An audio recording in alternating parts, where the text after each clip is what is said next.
Even after we started dating, he worked every single day. He barely touched my money, but things got worse. People started to spread rumors.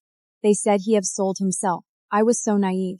I just held his hand and said, Ignore them. I lived in my own little world. Never realized Ryan was fighting his war all alone. Senior year, my family lost everything. I didn't tell him the truth. I just called him out and said, Let's break up. Why? I'm bored of you. Fine. As you wish.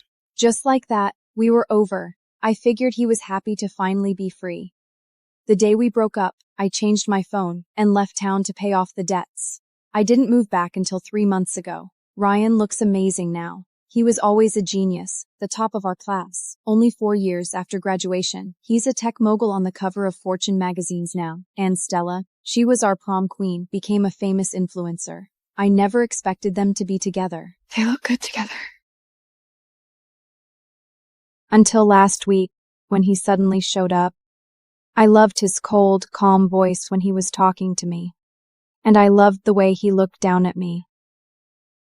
Ryan was desperate for money back then. So one night after class, I grabbed his hand. I like you, Ryan. Be with me. I have money. We can share. I could even pay you for one night. No. He said no, of course. But I was young and spoiled. I didn't know the word lose meant. The more he said no, the harder I chased him.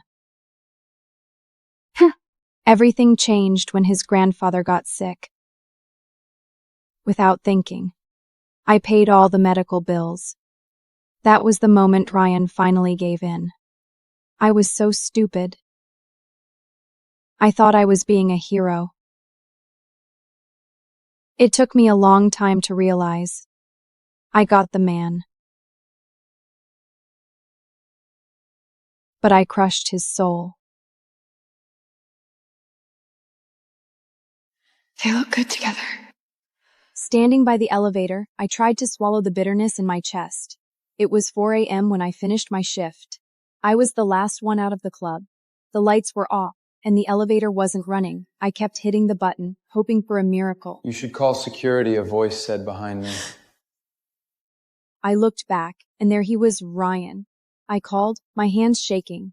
The elevator opened. We stood together in the tiny, quiet space. You always get off this late? He asked casually. We leave when the last guest leaves. Does it pay well? It's okay. I kept my head down. He acted like I was a total stranger, chatting away as if nothing happened. This elevator is slow. My girlfriend is waiting for me. She must be worried. My heart skipped a beat. He was talking about Stella. What about you? Working so late. Doesn't your boyfriend pick you up? I live nearby. The elevator doors opened. I tried to run, but Ryan grabbed my arm. Why are you always running, Chloe? Where else can you go? He looked exactly like the same boy from my past, but his eyes were colder. You just vanished, Chloe. Phone disconnected. No one can reach you. You're so good at disappearing. I finally looked at him. You've done your research, haven't you, Ryan? My family went bankrupt. I'm still in debt. Why didn't you tell me then? Was your pride that important? I was speechless. Chloe? Is that you? It was Stella. She looked perfect, even prettier than before.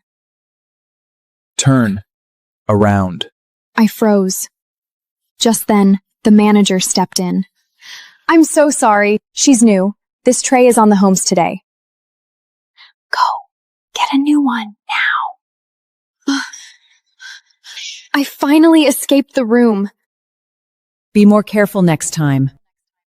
If they complain, you're working for nothing tonight. Thank you. That VIP room is full of big shots, especially that young CEO. We cannot afford to offend him. I'm scared. Could you deliver the oranges for me? Sure. I stood in the hallway, realized something bitter. I am the nightmare ex they were talking about. I still remember our freshman year.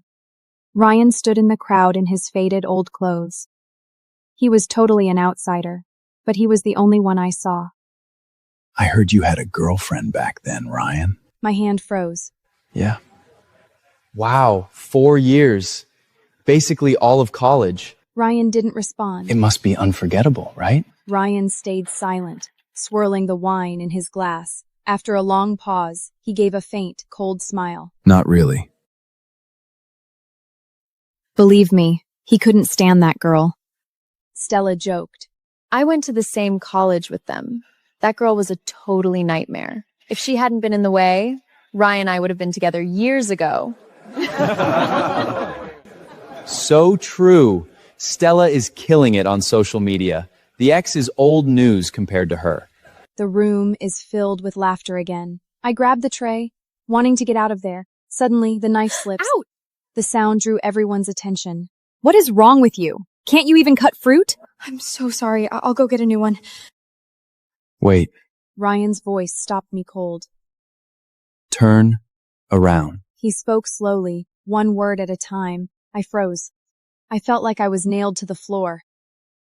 In college, I bought a boyfriend. He was a genius from a small town. He was penniless, but I got everything. The deal was I paid his family's medical bills.